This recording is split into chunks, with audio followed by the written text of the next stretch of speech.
Salam sejahtera untuk kita semua. Perkenalkan, saya Agustrani Marpaung dengan NIM 22331111081, Program Studi Pendidikan Bahasa dan Sastra Indonesia, Fakultas Bahasa dan Seni Universitas Negeri Medan.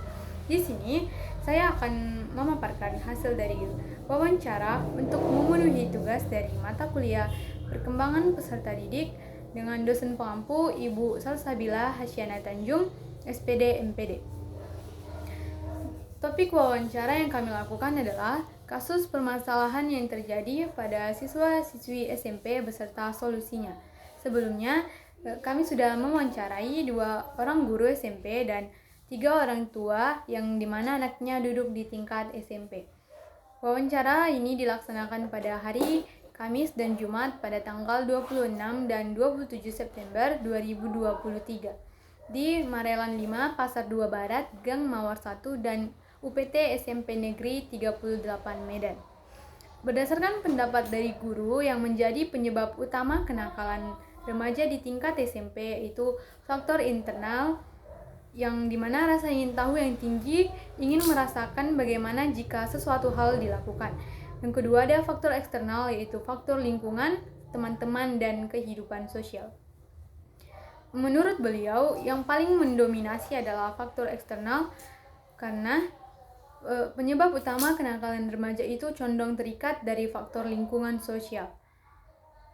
Kemudian beliau mengatakan untuk mengatasi terjadinya kenakalan remaja di sekolah, sekolah mempunyai kebijakan masing-masing.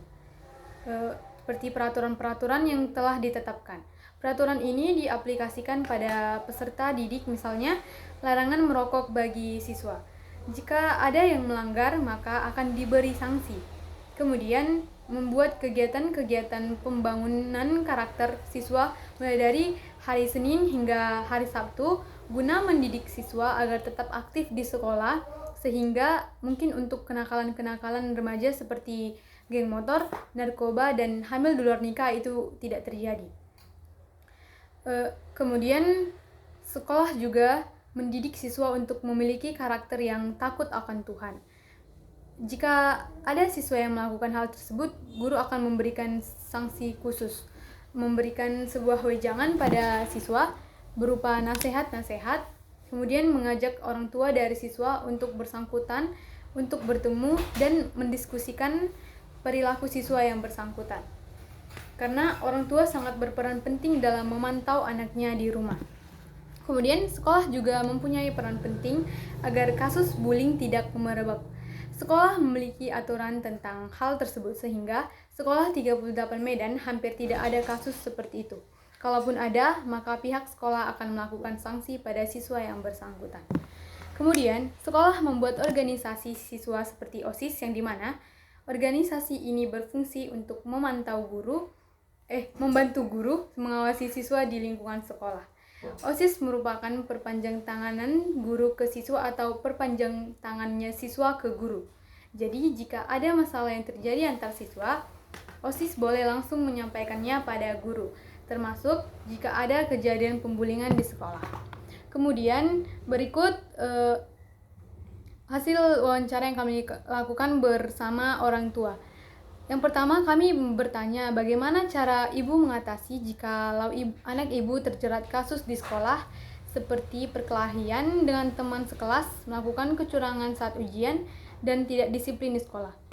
Menurut beliau akan datang ke sekolah untuk bertanya langsung mengapa anak ibu itu melakukan perkelahian tersebut. Setelah itu, beliau akan menemui siswa yang menjadi teman anak beliau berkelahi dan menyuruh untuk berdamai. Kemudian jika anak beliau misalnya mencontek, sebenarnya untuk anak-anak zaman sekarang itu mencontek sudah menjadi hal yang biasa demi mendapatkan nilai yang bagus. Namun beliau selalu mengingatkan agar anak beliau itu untuk tidak melakukan hal curang karena kejujuran saat ujian itu sama dengan jujur pada diri sendiri. Untuk mengatasi ketidakdisiplinan anak beliau di sekolah, beliau sebagai orang tua membuat sebuah grup untuk mendiskusikan setiap hal-hal positif yang mampu mendidik anak agar disiplin dari rumah dulu baru ke sekolah. Dan kemudian kami bertanya bagaimana menurut ibu itu, apakah yang menjadi penyebab anak beliau melakukan hal tersebut? Menurut beliau, alasan seorang anak tidak disiplin di sekolah itu karena kurang perhatian orang tua. Meski anak beliau tidak demikian, tapi beberapa teman dari anak beliau seperti itu. Kata beliau, jika mereka tidak disiplin di sekolah, maka orang tua mereka akan datang ke sekolah untuk lebih memperhatikan mereka. Dan kemudian kami bertanya, menurut ibu bagaimana peran pendidikan dalam membentuk karakter anak ibu sendiri sehingga terhindar dari pergaulan bebas? Menurut beliau, pendidikan memang yang lebih utama, namun meski demikian, peran orang tua dalam mendidik anak jauh lebih penting dalam membentuk karakter anak. Karena sahabat pertama seorang anak itu adalah orang tuanya sendiri. Demikian hasil dari wawancara yang telah kami lakukan. Saya sampaikan sekian dan terima kasih.